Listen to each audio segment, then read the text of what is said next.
Hello, and welcome to the Institute of Southern Jewish Life's session on Teaching 101. Today, we will cover the essentials in teaching.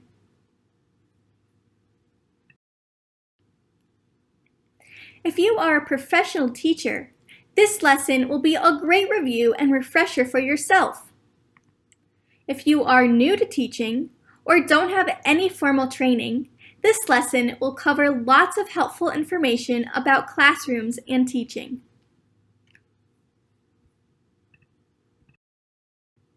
Before we get started, here is a list of supplies you will need for the session. Pause and collect them now.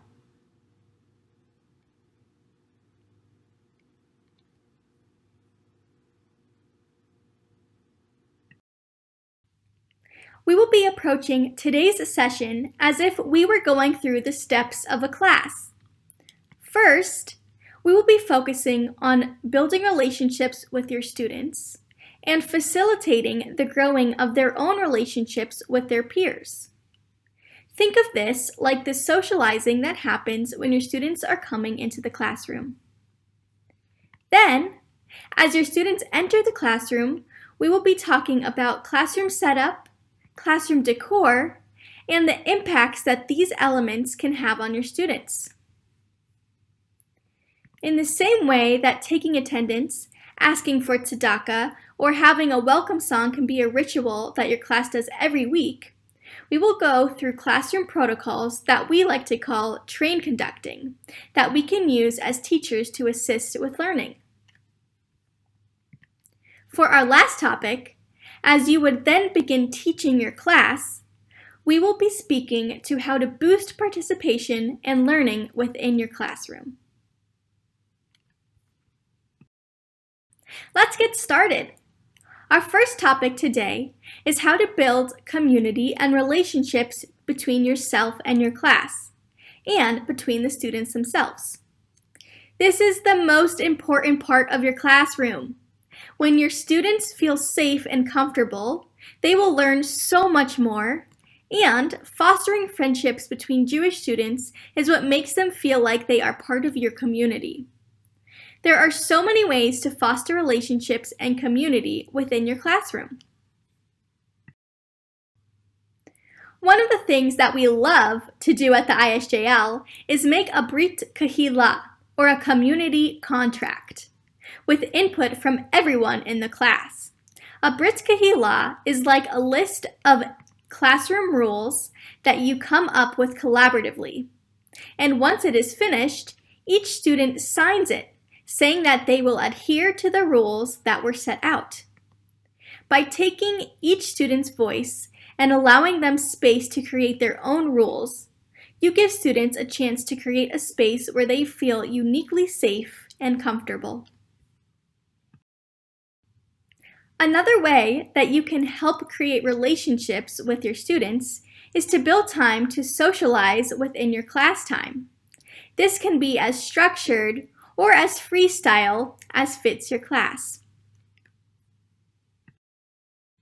Get to know you games, time to share about their lives, or even just checking in about how their week was and giving them opportunities to share what they're proud of can help your students get to know each other better.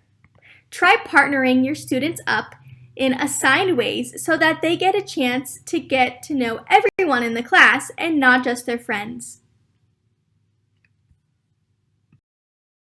In lots of communities, these students don't attend the same schools, and so this is their time to better connect with their Jewish peers. By building connections and relationships with those other Jewish students their age, they are building their own Jewish community as a part of the larger one created by your synagogue, and a more personal one. When they have their own close Jewish support system, they are creating lifelong connections and fostering another reason for them to want to come to class every week. Now it's time for you to pause and try out this activity. Spend some time now to brainstorm how to build time for socialization into every class session in ways that will work uniquely for your students.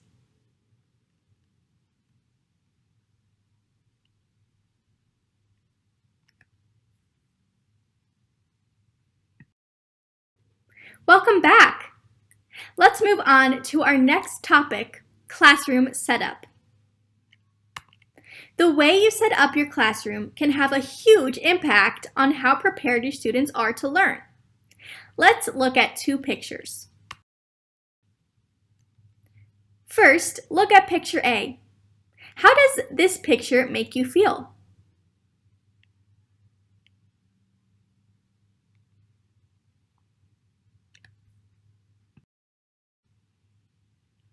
Now, look at picture B. How does this picture make you feel?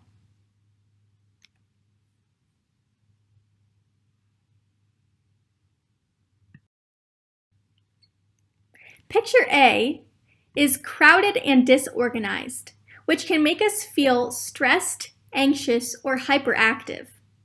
Picture B, on the other hand, is much more clear and orderly, which will make it easier for the students to see the teacher and the board, and will make it easier for them to learn overall. Let's try another one. Look at this picture A. What do you notice about this picture?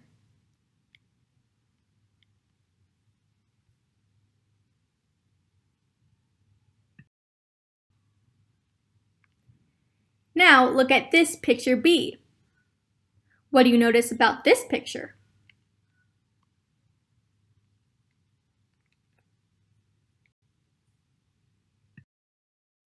The setup in picture A is not age-appropriate for this student.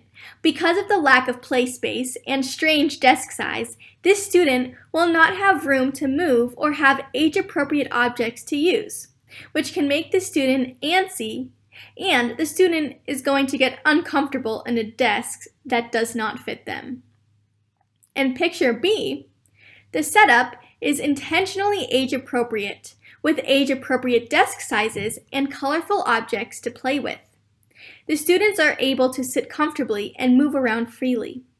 This allows them to have easier focus and can help students feel more comfortable in the space overall. You're probably starting to get the hang of this. Our class is only going to be as successful as the environment in which it lives. When you are deciding how the environment you create will look, there are many ways you might choose to orient your classroom. You can choose to have all of the students in rows like a classic lecture style, a semicircle facing you.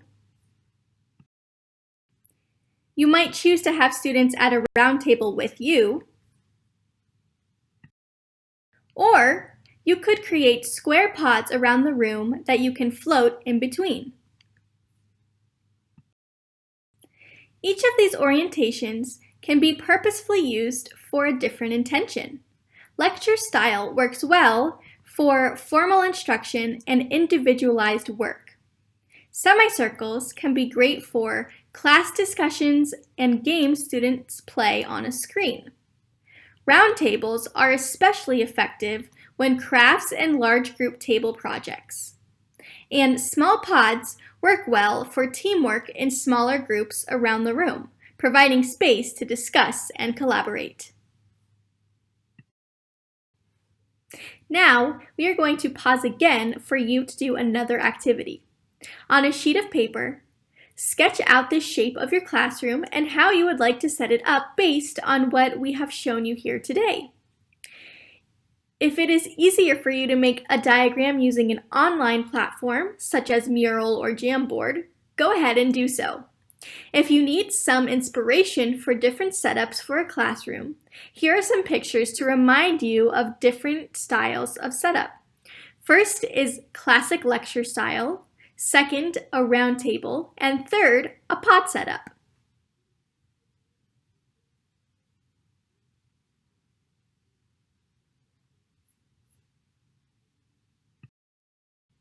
Now that we have decided how we will set up our classroom, we are going to touch on another topic, classroom decor. Like setup, the decor can drastically change the energy of the room. We are going to look at two final pictures for this. Look at picture A. What do you notice about this picture? Also, how does this picture make you feel?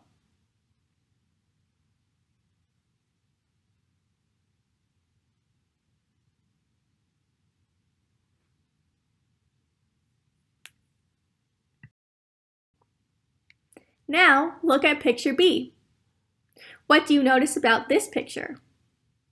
And how does this picture make you feel?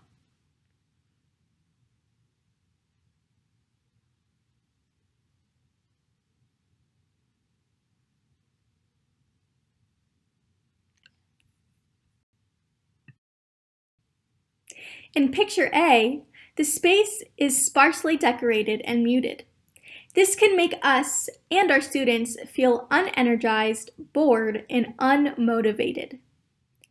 In picture B, the classroom is decorated in bright colors with things that students made.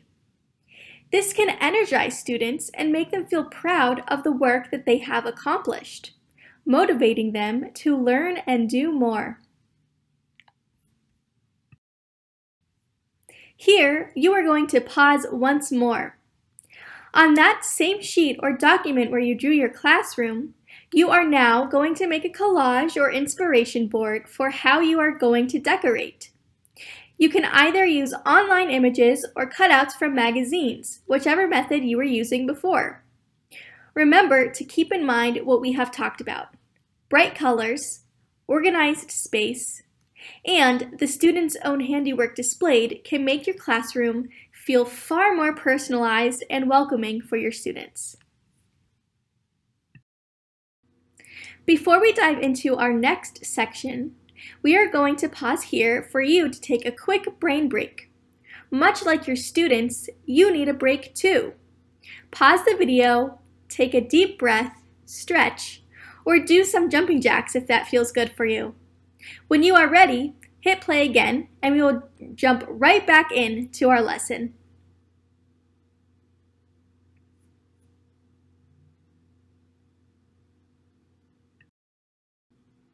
Hello again! I hope you had a refreshing break. Let's move on to our next section. Once you are in your classroom, one of the things that can help learning go as smooth as possible is train conducting, or your classroom protocols. These are the little rituals and transitions that your students know to expect and understand because they are repeated in every class. These can include lots of different strategies to grab students' attention. There are call and response ways to ask your students to be quiet. Like, for example, when a teacher says, "Sheket bevakasha," which means quiet please, all the students chime in with, "Hey."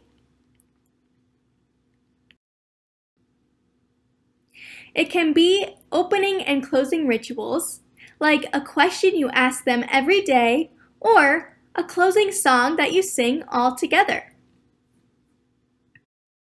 It can be really helpful to involve cues that are both verbal and visual for your students, like the teacher raising their hand or clapping a beat to get their students' attention instead of a call and response.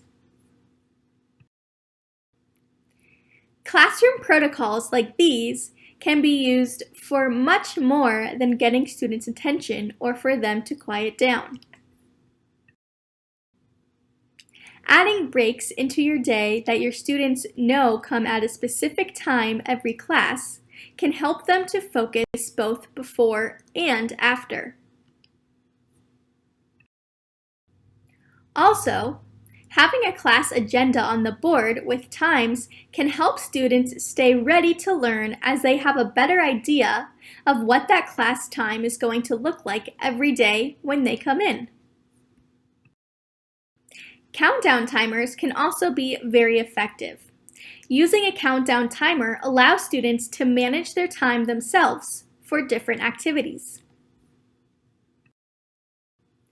And of course, Having a back pocket game or two specific to your class can be a fun way for students to take a brain break while building memories with you and their classmates.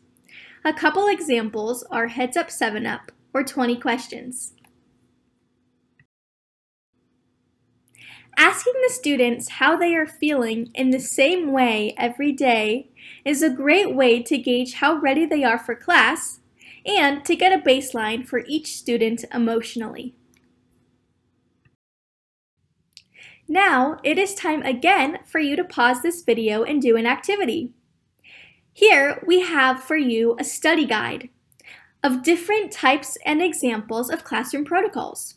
Take a moment to click on the next few slides with protocols and pick a few that might work for your class. Finally, jot down some notes about how to use them.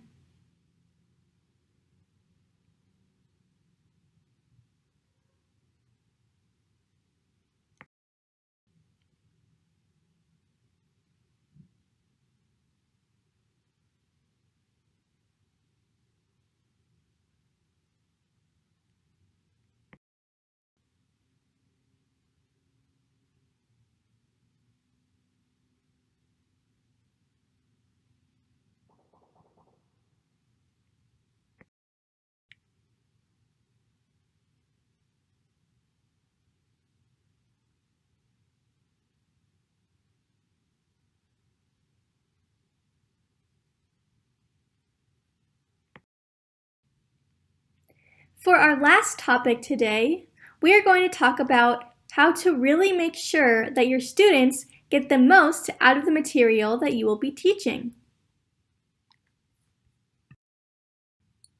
As teachers, it can be really easy to fall into a pattern of how we teach.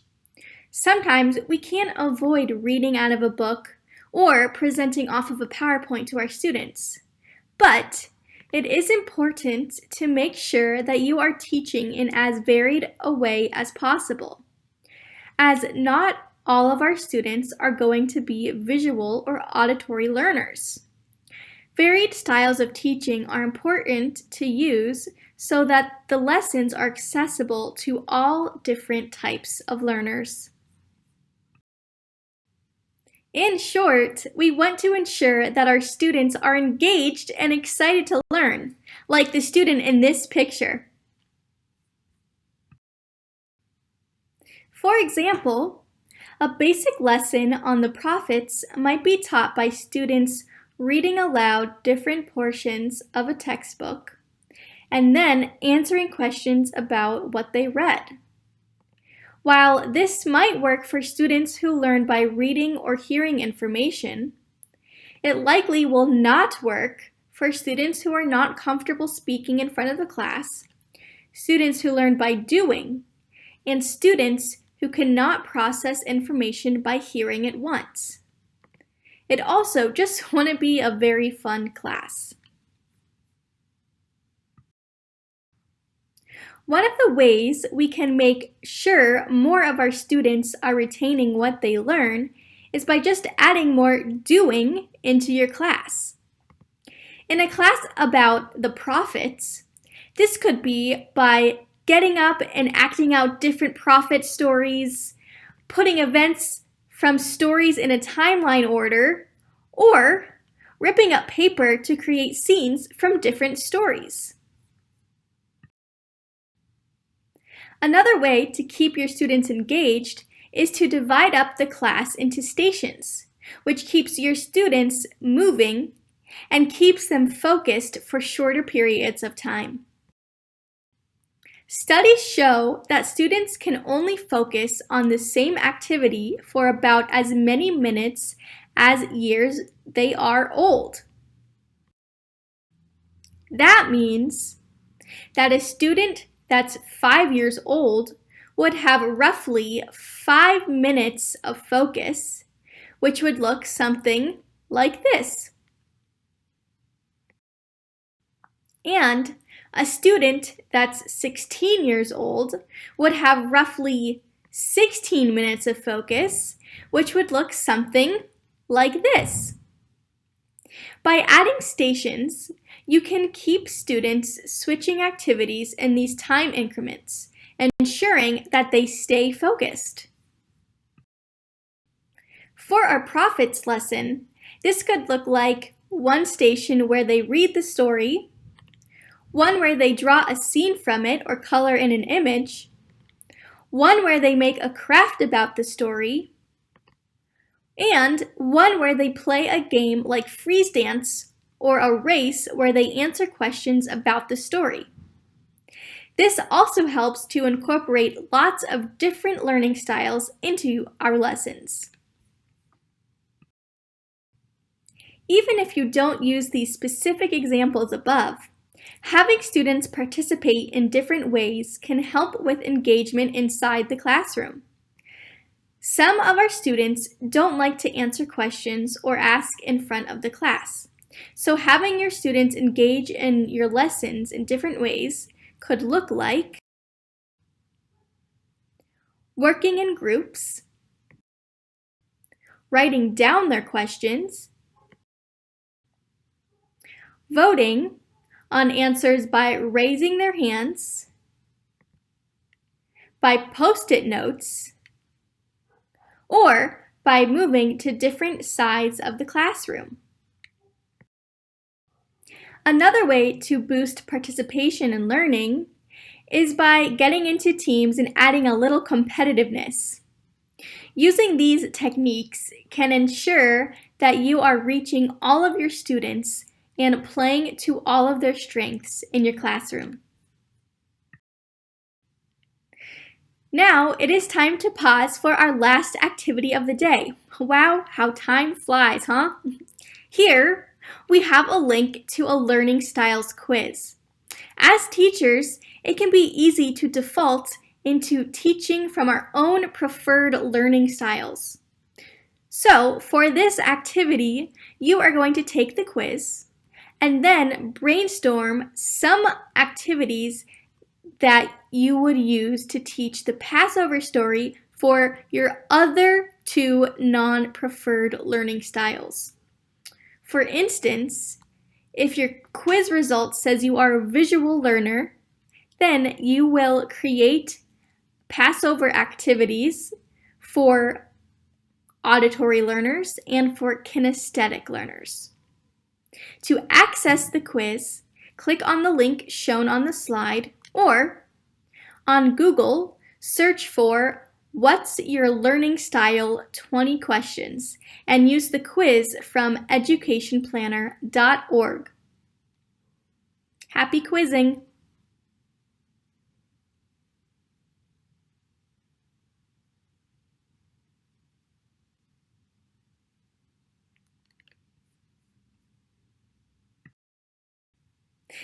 It is now time to review our session today.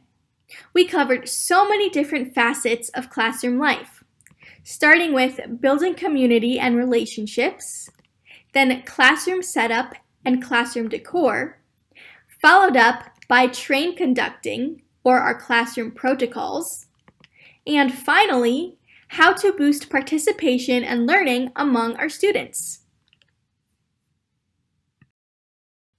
Thank you so much for participating in this Teaching 101 session today. We hope that you have learned some new skills and activities that you can bring into your own classroom. If you are looking for further resources on this topic, feel free to explore these links. Now, it is your turn to teach. Remember, be confident and have fun in the classroom, and you will soar as a Jewish educator. You got this. Happy teaching!